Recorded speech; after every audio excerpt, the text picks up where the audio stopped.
Whichever one you choose. The joint training exercise was designed to simulate hostile vessel boarding. Tight corridors, zero-gravity segments, close quarters chaos. Vexel had run similar drills dozens of times.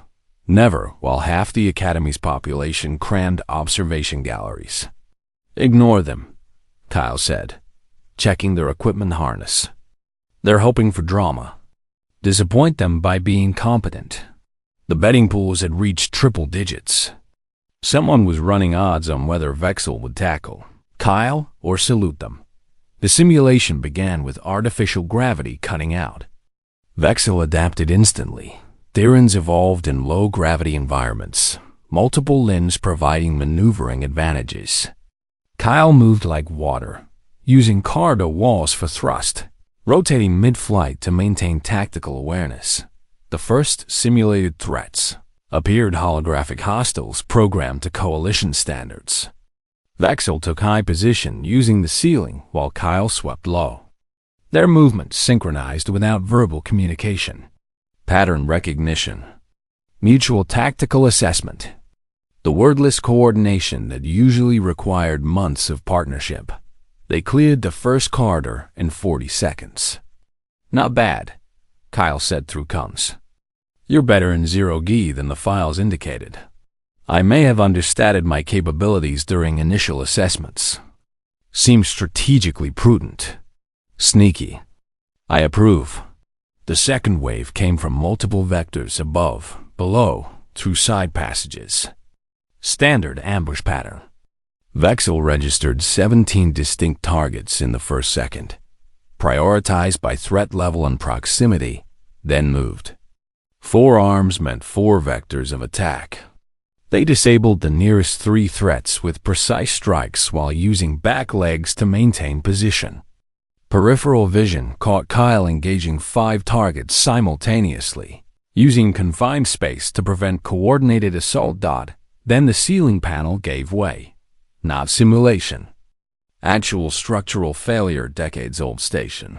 Maintenance finally catching up. The panel detached with torn metal shriek, tumbling in zero gravity directly toward Kyle's unprotected back. Vexel moved without thinking. 2 arms grabbed corridor fixtures for leverage. The other 2 stretched, reached, caught Kyle's harness, yanked them sideways with enough force to dislocate human shoulders under normal circumstances. The panel spun through the space Kyle had occupied, clanged against the far wall, sent vibrations through the hull that triggered proximity alarms. They hung there in sudden silence. Vexel's arms still gripping Kyle's harness, both breathing hard. Simulation frozen as safety protocols kicked in. Kyle twisted to look at Vexel. You just saved my life. Panel would have caused severe injury, possibly fatal given velocity and angle. Vexel released the harness, suddenly aware of watching eyes. Automatic response. Training protocols emphasize partner protection. That wasn't protocol. Kyle's voice had gone quiet, intense. You risk position. Exposed yourself to simulated threats still active. Moved on instinct to protect someone you've known for 2 days. You're my assigned partner. The tactical manual clearly states. Forget the manual. Kyle grabbed a wall fixture, pulled closer. You acted without hesitation. No calculation, no weighing odds. Pure instinct to keep me alive. Through observation windows, cadets pressed against transparent steel, trying to hear. The mark, Vexel said slowly, understanding crystallizing. The test wasn't about what I understood intellectually. It was about what I do when choice becomes reflex. Humans don't bind others with our traditions, Kyle said. We bind ourselves.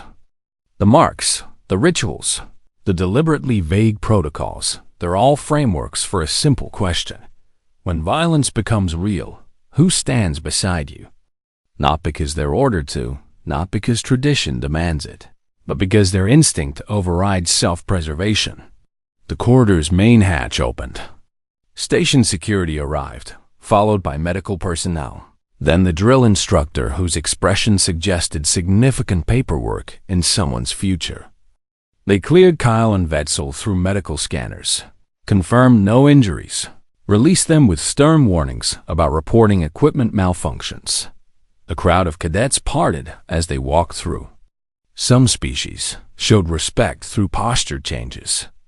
Morn's tail coiled tight. The Shatai's crystalline structure refracted light in acknowledgement patterns.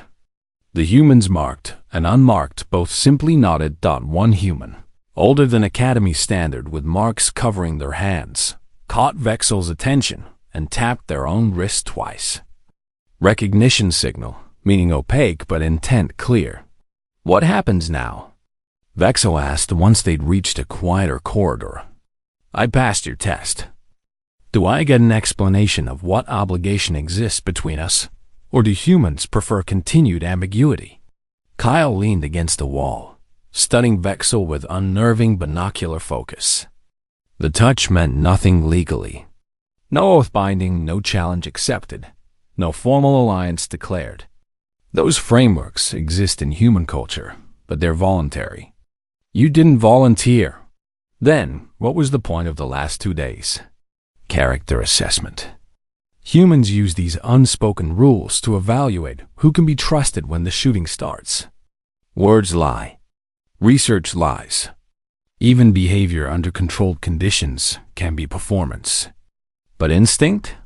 Kyle tapped their marked forearm. Instinct reveals truth. You had a fraction of a second to decide protect yourself or protect me. You chose protection without weighing consequences. That doesn't answer what obligation exists. None, unless you want there to be. Kyle pushed off from the wall, started walking. Humans don't trap people in commitments they didn't consciously accept. But we remember who acted with honor when circumstances didn't require it. That memory becomes reputation, and reputation becomes trust. And trust becomes the foundation for everything else. They walked in silence past administrative offices. Recreational facilities where off-duty cadets pretended not to watch them pass. Other species will adopt this, Wetzel said finally. Your psychological framework for testing loyalty through ambiguous cultural protocols. It's too effective to ignore. Already happening. Notice the DeLorean Cadet 3 sectors over? Fresh marks on their secondary arms. Pigmentation still healing. Kyle's tone carried amusement. Humans don't own the concept of using culture as evaluation. We just refined it into an art form, then acted surprised when others borrowed the technique. They reached the residential sector where cadet quarters clustered around communal spaces. Kyle paused outside their assigned room, hand on the door panel. Tomorrow's rotation pairs us for advanced tactical scenarios. 3-week intensive. High-stress environments, live ammunition exercises, the kind of training that breaks partnerships or forges them. Kyle looked at Wetzel directly. You want out. Request reassignment. No judgment, no consequences. Your choice. Wetzel's antennae twitched amusement, maybe. Or resignation to human social engineering's absurdity. I spent 2 days researching your cultural protocols. Consulted academic experts, observed behavioral patterns, and ultimately learned nothing except that humans test each other constantly through manufactured ambiguity. Accurate summary. And now you're offering me an escape route, which is itself another test to see if I'll abandon partnership when offered convenient exit. Kyle grinned. You're learning. Terrifying. I'm not requesting reassignment. Not because I passed one test and feel obligated to continue. Not because humans aren't the only species that values competence under pressure. Not even because you're irritatingly skilled at tactical operations. Wetzel's translator managed to inject something approximating dry humor, though mostly the tactical competence thing. Also because if I transfer now, the betting pools won't resolve and 17 different cadets will hunt me down demanding closure. Kyle's expression shifted surprise. Perhaps, or respect. Fair reasoning. One condition. Wetzel added, If we're partnered long-term, you explain your cultural protocols before I accidentally trigger them. No more tests through manufactured confusion. Where's the fun in that? Humans and their concept of fun will destabilize interspecies relations within a generation. Probably. But you'll be there to witness it, so documentation should be excellent. Kyle opened their door, paused. Get rest. Tomorrow's scenarios involve live fire and species-appropriate threat assessments. Your exoskeleton's getting stress-tested. Vexel watched them disappear into their quarters, then continued to their own assigned space, 3 doors down. Inside, their personal terminal blinked with accumulated messages, research updates from Dr. Quillen, tactical briefings. Surprisingly numerous interview requests from cadets writing thesis papers on cross-species. Partnership dynamics. They ignored all of it, instead pulling up the Academy's public records. Searched for information on human combat marks, cultural traditions, the frameworks governing behavior among Earth's warrior cultures. The database returned 17,000 distinct entries, each contradicting the previous, none offering definitive answers. Vexel closed the search, antennae flattening in what might have been laughter or exhaustion. 3 weeks later, Vexel stood in the advanced tactical assessment chamber. Kyle beside them, both breathing hard from the final live fire scenario. Around them, holographic threat markers faded as the simulation concluded. Perfect synchronization. 0 mistakes. The kind of partnership that happened when 2 people trusted each other's instincts without question. The observation gallery erupted in acknowledgement across multiple species whistles. Clicks, the Chetai's light refraction patterns of approval. Dr. Quillen appeared in the chamber entrance. Data tablet in hand, expression unreadable. Congratulations, Quillen said. Highest tactical assessment score recorded for cross-species partnerships in Academy history. You've both been recommended for Coalition Rapid Response Teams. Kyle glanced at Vexel, something unspoken passing between them. We accept, they said simultaneously. Later, in the quiet after celebrations and official commendations, Vexel found Kyle on the observation deck overlooking the neutron star. The marked human stood alone, staring at the stellar phenomenon that made days meaningless and traditions essential. You never told me which interpretation you chose, Kyle said without turning. Challenge, recognition, or oath. Vexel moved to stand beside them, all forearms relaxed. I chose the interpretation that mattered most. When the ceiling panel fell and instinct overrode calculation, I chose you. Not because tradition demanded it. Not because protocol required it. Because in that fraction of a second, the choice was obvious. Kyle smiled genuine, without the testing edge. That's the only interpretation that ever mattered. Humans don't bind each other with words or marks or cultural frameworks. We bind ourselves through actions when everything else falls away. Your species is exhausting. Wait until you meet the rest of the Coalition Rapid Response Team.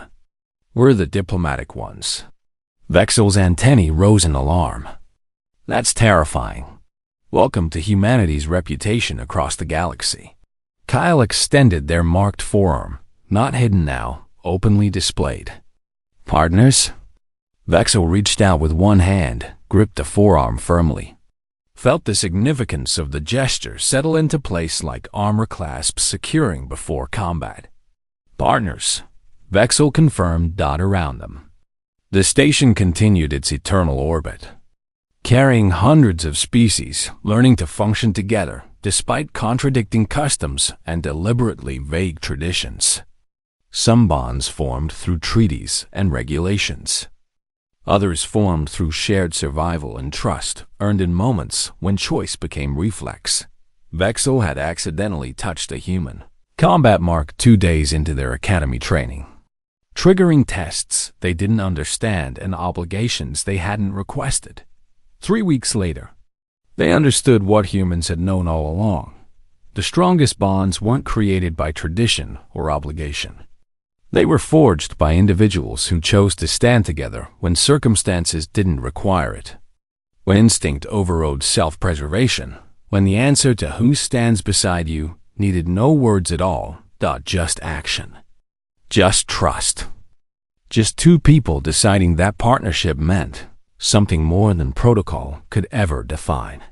And somewhere in the residential sector, humans maintained their customs, marking themselves with memory, testing others through ambiguity, building trust through the kind of deliberate confusion that would either unite the coalition or drive everyone else completely insane. Vexel suspected both outcomes were equally likely. They also suspected humans preferred it that way. The end. The thing about interspecies combat training is that nobody warns you which body parts carry cultural weight. Vexel learned this on what humans called Tuesday, though days meant little when orbiting a neutron star. The Interstellar Naval Academy maintained Earth traditions. Humans insisted on naming everything, even the arbitrary divisions of time. Vexel. Full designation Vexelarth Quinn, but shortened for human attention spans, was Theron. 4 arms, compound eyes seeing theoretical spectrums, exoskeleton making grappling complicated. When Cadet Kyle Morrison came at them with that compact Earth combat style, Vexel's instinct triggered. They grabbed whatever presented itself. The wrist. The throw was textbook. 2 arms for leverage, 2 for balance. Kyle hit the polymer mat with practiced grace. Someone who'd done this 1,000 times. Perfect execution. Then the training hall died silent. Not the natural pause after drills. This was funeral silence. Detonation silence. Every species' version of shock rippled through the air. Vexel's antennae caught the pheromone spike immediately. Kyle lay motionless, forearms still in Vexel's grip. The training sleeve had ridden up, exposing skin and something else, black pigment deliberately inserted beneath the dermal layer. Geometric lines intersecting around letters in Earth language. Humans called it tattooing, voluntarily accepting infection for aesthetics. Vexel had 3 seconds to register this before Kyle pulled back. Expression carefully neutral in that unsettling human way. "Good throw," Kyle said, standing and brushing off their uniform. The other cadets remained frozen. Moran, Descaris reptilian, made a sound like escaping air. The drill instructor, a scarred Centauri veteran, cleared his throat hard. "All right. Pair rotations. Move." They moved, but every eye stayed fixed on Vexel and Kyle, the weight of dozens of gazes across multiple spectrums, all broadcasting the same message. Something significant had just happened, and Vexel was the only one who didn't understand what. Training continued another hour, but Vexel's focus shattered. Their next 3 sparring partners treated them with unusual deference, as if Vexel had been promoted without notification. A human cadet from another cohort actually bowed slightly when passing in the corridor. When the session ended, Moran cornered them before they reached decontamination. The Scaros moved with the careful deliberation of someone approaching volatile explosives. "Vex," Moran said, using the nickname with uncharacteristic formality. "We need to talk, privately." They ended up in a study alcove off the main corridor. Moran kept glancing at the doorway, like expecting security. "Did they explain human combat protocols in your orientation?" Moran began, then stopped, started again. "The cultural ones. The ones humans don't write down because they assume everyone just knows." Vexel's antennae flattened Theron confusion. "Standard engagement rules. No lethal force in training. Respect tapeouts across all species standards. Not those protocols." Moran's tail had gone rigid. "The ones humans guard like religious artifacts. You touched a human combat mark during engagement. Skin-to-skin contact. The tattoo? Not a tattoo. A mark. There's a difference, apparently. Morin's voice carried the edge of extensive, frustrated research. Do you have any idea what you've done? Vexel suspected they didn't. Those marks, Moran continued, voice dropping to a hiss, indicate humans who've seen real combat. Blood spilled, lives taken or saved. The kind of violence that leaves psychological scars their medical technology can't erase. They mark themselves to remember, to honor, to warn. I grabbed their wrist during a regulation training exercise. You touched the mark without permission. Moran pronounced each word separately. In human culture, or some human cultures, because Earth never unified their customs, that's either a challenge or an oath. Possibly both. Definitely binding. Binding to what? Nobody knows. The humans won't say. They just watch and wait to see what you do next. Vexel discovered sleep was optional when your future hinged on an accidental wrist grab. By morning rotation, they decided on research. The Academy's Xenanthropology department smelled of recycled air and desperation. Graduate students clustered around holographic displays. Vexel found Dr. Quillen's office at the corridor's end. Dr. Quillen was Zentrum bipedal, vaguely humanoid, possessed of academic arrogance from studying species like insects under magnification. Their office was chaos incarnate. Come to ask about your incident? Quillen didn't look up. News travels efficiently in enclosed environments. How did you? 3 separate cadets submitted observation reports to my database, voluntarily. Quillen glanced up. Triple pupil eyes reflecting light unsettlingly. Sit, this requires context. Vexel sat, folding limbs in approximation of patience. Humans, Quillen began, pulling up holographic anatomical diagrams, survived evolution through pattern recognition and social cohesion. They create invisible rules, then punish violations of rules they never explicitly stated. Maddening from an anthropological perspective. Brilliant from a survival standpoint. The display shifted, showing various human figures covered in different pigmentation patterns. Body modification for symbolic purposes appears in 93% of human cultures. Scarification, piercing, pigment insertion. They damage themselves deliberately to communicate identity. We're past tribes now, Exel said. The coalition has been unified for 2 centuries. Quillen laughed, stones grinding. You think humans unified? They joined. Different concept entirely. Earth sent representatives from 417 distinct cultural groups to the coalition signing. Each maintained their own combat traditions. Honor systems, interpretive frameworks, FO violence. The hologram zoomed to show a forearm, remarkably similar to Kyle's black. Geometric patterns around lettering, touching one without. Invitation is interpreted through whatever cultural lens the marked individual applies. Some view it as challenge, you're questioning their worthiness. Others see recognition, acknowledgement of shared experience. A few consider it an oath of alliance. Which one applies to me? Depends entirely on the individual human and which Earth culture they affiliate with. Quillen pulled up a data stream. I documented 47 distinct interpretations. Some contradictory. Many deliberately vague. Tao found Vexel 3 hours before their scheduled meeting, appearing beside them in the upper gallery overlooking Training Hall 7 with vacuum silence. Spying or studying? Kyle asked. Vexel's antennae shot straight up, startled. Researching. There's a distinction. Sure. Kyle leaned against the railing, their marked forearm resting casually in view. The geometric lines seemed darker in natural light. You visited Quillen this morning. Talked to half the station. Everyone's got theories.